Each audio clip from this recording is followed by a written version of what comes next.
السلام علیکم ناظرین، وی ٹاک کے ساتھ میں ہوں وسیم عباسی، عمار مسعود صاحب کے ساتھ۔ آج کے پروگرام میں ہم آپ کے ساتھ 3 خبروں پہ بات کریں گے۔ سب سے پہلی اور بڑی اہم خبر یہ ہے کہ ابھی وزیر داخلہ سرفراز بگٹی نے ایک پریس کانفرنس میں بتایا کہ ان کی آرمی چیف کے ساتھ میٹنگ ہوئی ہے اور اس میں یہ آرمی چیف نے انسٹرکشنز جاری کی ہیں کہ افغان ٹرانزٹ ٹریڈ کے حوالے سے جو اسمگلنگ میں اہلکار ملوث ہیں ان کا کورٹ مارشل بھی کیا جا سکے گا اور ان کو جیل بھی بھیجا جائے گا۔ یہ ایک بڑی ڈیولپمنٹ ہے۔ اس کے علاوہ ہم آپ کو بتائیں گے کہ عمران خان کو اسلام آباد ہائی کورٹ سے آج ریلیف ملا ہے 9 مقدمات میں، اور وہ کون کون سے مقدمات میں کیا ریلیف ملا ہے، اور اس کے علاوہ ہم آپ سے بات کریں گے کہ پاکستان کی کرنسی اتنی بری طرح نیچے جا رہی تھی، اچانک وہ ایسی کھڑی ہوئی کہ وہ دنیا کی ٹاپ پرفارمنگ کرنسیز میں شامل ہو گئی ہے، اس کے حوالے سے بھی بات کریں گے۔ تو جی عمار مسعود صاحب، یہ بتائیے کہ آرمی چیف کے اسٹیٹمنٹ کو جو کہ کورٹ کی ہے سرفراز بگٹی صاحب نے، اس کو آپ کیسے دیکھتے ہیں؟ یہ آزاد سید ہمارے بہت اچھے دوست ہیں، انہوں نے سوال کیا اور اس کے جواب میں سرفراز بگٹی صاحب نے جو بتایا وہ پاکستان کی کافی بڑی ہیڈ لائن ہے، بڑی خبر ہے۔ اور اس میں جو ہمارے وزیر داخلہ ہیں انہوں نے یہ بتایا کہ ان کی آرمی چیف سے ملاقات ہوئی ہے اور افغان ٹرانزٹ ٹریڈ کے حوالے سے جو اسمگلنگ کے ایشوز ہیں اس میں اگر کوئی فوج کا اہلکار بھی ملوث پایا گیا تو اس کا نہ صرف کورٹ مارشل ہوگا بلکہ جیل بھی دی جا سکتی ہے۔ ہمارے یہاں مسئلہ ہمیشہ سے یہ رہا ہے، چاہے کوئی پولیٹیکل فرٹرنیٹی ہو، بیوروکریٹس ہوں، ججز ہوں، لائرز ہوں، صحافی ہوں، ہر ایک اپنے طبقے کو پروٹیکٹ کرنے کی کوشش کرتا ہے، اور دوسروں کو تو کہنا بہت آسان ہوتا ہے کہ آپ اپنا گھر صاف کریں، لیکن جب آپ سے یہ سوال ہو تو پھر آپ نے دیکھا ہے کہ پھر وہ مٹی پاؤ جیسے کانسیپٹ سامنے آ جاتے ہیں۔ ابھی آرمی چیف کی جس اسٹیٹمنٹ کے حوالے سے بات کر رہے ہیں، اور 9 مئی کے بعد جو کلپرٹس تھے جب وہ پکڑے گئے تھے تو ہمیں اندازہ ہوا کہ وہ اس بارے میں بالکل کلیئر ہیں کہ کسی طرح بھی یہ نہیں ہو سکتا کہ ہم اپنا گھر صاف نہ کریں اور پولیٹیشنز کو، بیوروکریٹس کو اور دوسری فرٹرنیٹیز کو کہیں کہ آپ اپنا گھر صاف کریں۔ تو ہم پہلے بھی یہی ہوا کہ آرمی نے اپنے ان لوگوں کو جو 9 مئی میں کسی نہ کسی حوالے سے ملوث تھے یا انہوں نے کوئی اپنی ذمہ داریوں سے کوتاہی کی تھی، ان کو سزا دی گئی۔ اور اب اسمگلنگ کے حوالے سے بھی مجھے یوں لگتا ہے چونکہ ایک سخت کریک ڈاؤن کی توقع ہے، اس میں بہت سارے لوگ، مقامی لوگ بھی شامل ہیں، پولیس بھی شامل ہے اور فوج کے بھی یقیناً کچھ لوگ شامل ہوں گے، تو ان کو بڑا درست انتباہ کیا گیا ہے۔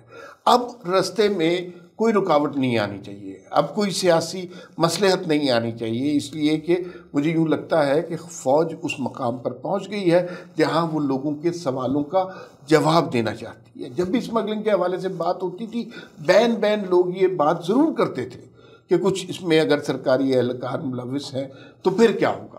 آج لوگوں کو اس بات کا جواب مل گیا، اور جواب یہ ہے کہ اگر فوج کا کوئی اہلکار بھی ملوث ہوگا تو اس کو سخت سزا دی جائے گی۔ اس سے باقی لوگوں کو میرے خیال میں انتباہ ہوتا ہے اور سبق لینا چاہیے کہ انہیں بھی اپنی چیزیں درست کرنی چاہیے۔ اس کے ساتھ ساتھ ہم بات کرنا چاہتے ہیں، آج ایک اور بڑی خبر ہوئی اور وہ یہ ہوا کہ تحریک انصاف کے بہت سارے لوگ دوڑتے ہوئے مٹھائی کی دکان کے آگے پہنچ گئے۔ اب وہ مٹھائی کی دکان کے آگے پہنچ گئے ہیں، سمجھ نہیں آ رہی مٹھائی خریدنی ہے یا یہاں سے یو ٹرن لے لینا ہے۔ تو وسیم عباسی صاحب مجھے یہ بتائیے، یہ ضمانتیں ہوئی ہیں نہیں ہوئی؟ عمران خان باہر کیوں نہیں آئے؟ وہ تو اسی طرح کا جشن کی تیاریاں تھیں۔ مجھے بھی سمجھ نہیں آ رہی کہ کیا کرنا ہے۔ میں نے اس حوالے سے یہ سوال پوچھا بھی ہے کورٹ کے کئی رپورٹر سے۔ عمران خان صاحب کو ریلیف تو ملا ہے، آج 9 مقدمات میں ان کی جو ضمانت کی درخواستیں ان کو بحال کر دیا گیا، مگر بحال کر کے کیا کیا گیا کہ اسلام آباد ہائی کورٹ سے ان کو واپس بھیجا گیا کورٹس میں، جن کورٹ سے وہ ہوئی تھی سیشن کورٹ میں اور سداد دہشت گردی کورٹ میں، تو ان کو میں واپس بھیجا گیا۔ تو مجھے وہ یاد آ گیا توشہ خانہ کا زمانہ، جو توشہ خانہ کا کیس تھا، اس میں بار بار وہ جاتے تھے، بار بار ان کو ریلیف ملتا تھا اسلام آباد ہائی کورٹ سے، اور کہتے تھے کہ آپ کو ریلیف مل گیا، آپ کی درخواست بالکل سنی جانی چاہیے، جائیں انہیں جج صاحب کے پاس، وہ آپ کی دوبارہ سنیں گے اور دوبارہ سنیں جی ان کی بات۔ پھر وہ سنتے تھے، پھر وہ ان کے خلاف فیصلہ آتا تھا، وہ اپیل کرتے تھے، یہ کہتے تھے نہیں بالکل آپ کے ساتھ غلط میں ہم نہیں ہونے دیں گے، آپ واپس جائیں، جج صاحب دوبارہ سنیں ان کی بات۔ تو اور دوبارہ سن کر عمران خان جیل میں چلے گئے، ان کو سزا ہو گئی۔ تو ابھی یہ ہوا ہے کہ 9 مقدمات میں ان کی ضمانت کی درخواستوں کو بحال کر دیا گیا اور کہا گیا کہ واپس انہی کورٹس میں جائیں اور ریلیف لے لیں۔ تو یہ ریلیف پتہ نہیں ملا ہے کہ نہیں ملا، اس کا اثر یہ نہیں ہوا کہ عمران خان صاحب رہا ہو گئے جیل سے۔ خان صاحب بدستور ڈیلا جیل میں ہی ہیں، اٹک سے اڈیالہ پہنچ گئے اور وہاں پہ وہ اتنے ایڈجسٹ نہیں ہوئے ہمارے ذرائع کے مطابق. جو جتنے کہ وہ ایڈجسٹ ہوئے تھے نا اٹک میں, ان کے وکلاء کے مطابق وہ یہاں پہ خوش نہیں ہیں, ان کو واک کی سہولت نہیں میسر, اور ان کو کئی چیزوں پر ان کو تکلیف کا سامنا ہے. تو وہ اپنے وکلاء سے بھی خوش نہیں ہیں زیادہ, اور ان کے وکلاء جو ہے وہ ان کے حالات سے بھی خوش نہیں ہیں. تو اب وہ جیل میں ہیں اور ابھی تک رہا نہیں ہوئے. کیس تیار ہے, جس کیس میں وہ گرفتار ہیں اس میں تو کوئی ضمانت نہیں ہوئی, اور سائفر کے کیس کی پروسیڈنگز بڑی تیزی سے ہو رہی ہیں. آپ کو پتہ ہے 4 تاریخ کو سماعت اب ہوگی, ٹرائل شروع ہونے والا ہے, وہ بھی ایک بہت بڑی پیش رفت ہے. تو بیسیکلی یہ مجھے تو سمجھ نہیں لگتی, ایک لسی سی بن گئی ہے جس میں مدانی پھر رہی ہے, اور اس میں ضمانتیں ہوتی ہیں نہیں ہوتی.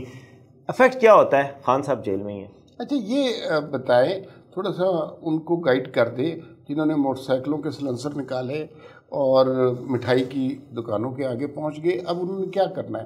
سلنسر لگا دینے ہیں یا مٹھائی خریدنی ہے یا واپس چلے جانا ہے؟ میرا حال ہے سلنسر لگائیں, ہاں, مٹھائی واپس کریں, ٹھیک ہے, اور دعا کریں اور واپس اپنے گھر کو آئیں. اور آپ کو پتہ ہے کہ وہ زلزلے کی پیش گوئی ہوئی ہے, میں تو بڑا ڈرا ہوں بھائی. ہم سب کو توبہ کرنی چاہیے, اللہ تعالیٰ سے دعا کرنی چاہیے کہ انصاف ہو, اور انصاف واقعی ہوتا ہوا نظر آنا چاہیے. تو بہرحال فی الحال کوئی خبر اچھی نہیں آئی. جو ریلیف ملا, ضمانتیں ملیں, وہ ریلیف کسی کام کا نہیں. خان صاحب جیل میں, ریلیف ان کو مل گیا, اس ریلیف کو وہ کیا کریں؟ ہاں, میرے خیال میں انجوائے کریں. تو وہ خان صاحب, اچھا ایک اور جو آخری بات ہے, اب خان صاحب نے کر لیا انجوائے, اب چلتے ہیں ڈالر کی طرف. تو پاکستان کی کرنسی چند ماہ قبل, بلکہ پچھلے ماہ ہی اتنی بری حالات میں تھی, پچھلے ماہ کے شروع میں, کہ وہ 236 تک انٹر بینک, وہ جو دوسرا ہوتا ہے اوپن مارکیٹ, اس میں پہنچ گیا. انٹر بینک میں 208 تک پہنچ گیا ڈالر, اور لگ رہا تھا کہ ڈالر شوٹ کر کے 400 تک پہنچ جائے گا. کوئی ایسے تجزیہ کار اور سیاسی پنڈت تھے وہ جو 400 تک پہنچا چکے تھے. پھر ایسا ہوا کہ میٹنگ ہو گئی, اجلاس ہوا, کراچی میں بھی ہوا, لاہور میں بھی. آرمی چیف نے اس کی صدارت کی بزنس مینوں سے. اس کے بعد انہوں نے کہا کہ جی اب کریک ڈاؤن ہوگا. ظاہر ہے جیسے ابھی آپ نے تھوڑی دیر پہلے بتایا کہ کریک ڈاؤن میں جب وہ اپنے بندوں کو بھی نہیں چھوڑ رہے تو پھر کسی اور کو کیسے چھوڑیں گے. پھر وہ کریک ڈاؤن کی ایسی صورت بنی کہ ڈالر جناب واپس انہیں دڑکی لگائی ہے, اور ڈالر پیچھے آتے آتے آتے آتے 285-86 کے قریب پہنچ گیا ہے جو اوپن مارکیٹ میں. انٹر بینک میں بھی اسی طرح تیزی سے دونوں کی ریس لگی ہوئی ہے کہ پہلے نیچے کس نے جانا ہے.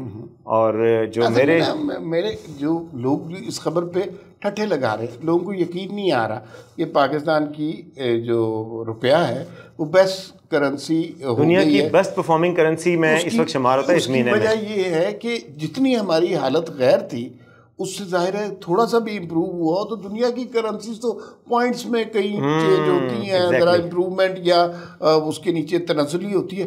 یہاں تو ہم 10, 20, 25 اس طرح پرسنٹیج کے حساب سے دیکھیں کتنی امپروومنٹ ہوئی ہے. لیکن اس کی وجہ ہے, اس کی دوسری وجہ بھی ہے نا. گلاس جو ہاف فل دکھ رہا ہے, ہاف ایمٹی بھی دیکھیں کہ گری بھی تو اتنی تھی نا. ہم گرے اتنے برے تھے کہ ہم ورسٹ پرفارمنگ بھی بنے, ہمارے پاس اٹھنے کے علاوہ کوئی چارہ نہیں تھا, اور اٹھے ہیں تو.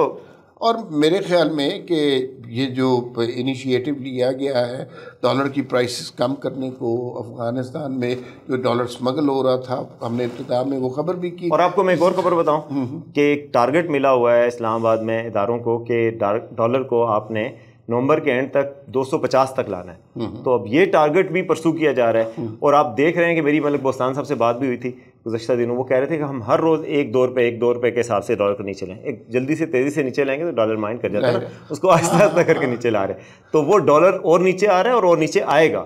اس وقت ڈالر یقین جانے, کل ایک خبر تھی کسی اور ادارے کی کہ ڈالر بیچنے کے لیے لوگ جا رہے ہیں اور خریدنے والے وہاں موجود نہیں ہیں, کیونکہ ظاہر ہے ہر بندہ اس میں ہے کہ پتہ نہیں اور کتنا نیچے جائے گا. تو آل بیٹس آر آف, لوگ نیچے کی طرف ہی جا رہے ہیں. تو بس پرفارمنگ کرنسی اس میں ہمارے وزیر خزانہ کا کتنا رول ہے؟ بہت بڑا رول ہے. چپ کر کے بس بیٹھی ہوئی ہیں, یہی ان کا رول ہے. وہ ان کے ابتدائی دنوں میں یہی تو شور مچا تھا, انہی کے دور میں تو اتنی تیزی سے شوٹ کیا کہ ورسٹ پرفارمنگ بنا. اور اب بس پرفارمنگ میں ان کا کوئی کردار نہیں ہے. اگر آرمی چیف میٹنگ نہ کرتے تو میں دیکھتا کتنا بس پرفارمنگ ہوتا ہے. بالکل. ایک چھوٹی سی خبر اور اس پہ بات کر لیتے ہیں. ابھی کاکڑ صاحب ہمارے بڑے محبوب وزیر اعظم ہیں, وہ باہر گئے دورے پہ, واپس ہی نہیں آ رہے, پتہ نہیں وہاں ہی نہ نکل جائے. جیسے وہ ہوتا ہے نا کہ پی آئی اے کی ایئر ہوسٹس ادھر سے ادھر ہی چلی گئی, تو ایسا نہ وزیر اعظم ہی نکل جائے. لیکن انہوں نے بی بی سی کو ایک انٹرویو دیا, اور اس انٹرویو کے دوران انہوں نے بڑے واشگاف الفاظ میں کہا کہ میں آئی ایم این آرمی مین, یعنی ان کو پوری طرح آرمی کی سپورٹ حاصل ہے. اور وہ ان اپولوجیٹکلی انہوں نے اس بات کو ایڈمٹ کیا. ظاہر ہے ایک آدمی نے سچ بولا ہے, لیکن کیا آپ کے خیال میں بی بی سی کو انٹرویو دیتے ہوئے یہ بات کہنا ضروری تھی؟ مجھے نہیں پتہ، ظاہر ہے ضروری تو نہیں تھی، اتنا ضروری نہیں تھی، لیکن آپ کوئی سچ بولے تو آپ اس کو بھی برداشت نہیں کرتے، کوئی جھوٹ بولے تو آپ کہتے ہیں یار پتہ تو ہے یار، آپ تو ہیں ان کے بندے ہیں، آپ بات کیا کر رہے ہیں. تو بیچارے نے سچ تو بولا ہے نا. ہمارے پرائم منسٹر صاحب کو اتنا کریڈٹ دیں کہ وطن سے دور سے ہی لیکن سچ تو بولا ہے. ہاں اور نہیں اس سے نا دیکھیے ایک ڈیموکریسی کا ڈھکوسلا تو ہے ہمارے پاس، تو اس کون سی ڈیموکریسی؟ نہیں وہ ڈھکوسلا ہے نا، تو اس کے اوپر یہ، اور ویسٹ میں یہاں پہ تو یہ اتنا سیریس کانسیپٹ نہیں ہے. ویسٹ میں ہم تو برداشت کیے بیٹھے اور ہم نے اس کو تسلیم کر لی ہے کہ ہماری یہی جمہوریت ہے. ویسٹ میں اس بات کو بڑی سنجیدگی سے لیا جاتا ہے کہ democracy, democratic values, democratic rights اس دوران. اور مطلب یہ کوئی انٹرویو جو ہے رائل ٹی وی کو نہیں دیا انہوں نے، بی بی سی کو دیا میرے خیال میں. وہ بھی رائل سروس ہے، British royal broadcasting service. Pakistan کا فوج کا اور وزیر اعظم صاحب کا تینوں کا امپریشن خراب ہوا. میری ذاتی رائے ہے، آپ اتفاق نہیں کریں گے لیکن میرے دوست اتفاق نہیں کرتے، میں بھی اتفاق نہیں کروں گا. اور ناظرین میرا خیال ہے اب تک کے لیے اتنا ہی، اس سے زیادہ اتفاق ممکن بھی نہیں تھا. تو آپ دیکھتے رہیے وی نیوز، ہم آپ کو مزید اسی طرح کی خبروں سے آگاہ کرتے رہیں گے.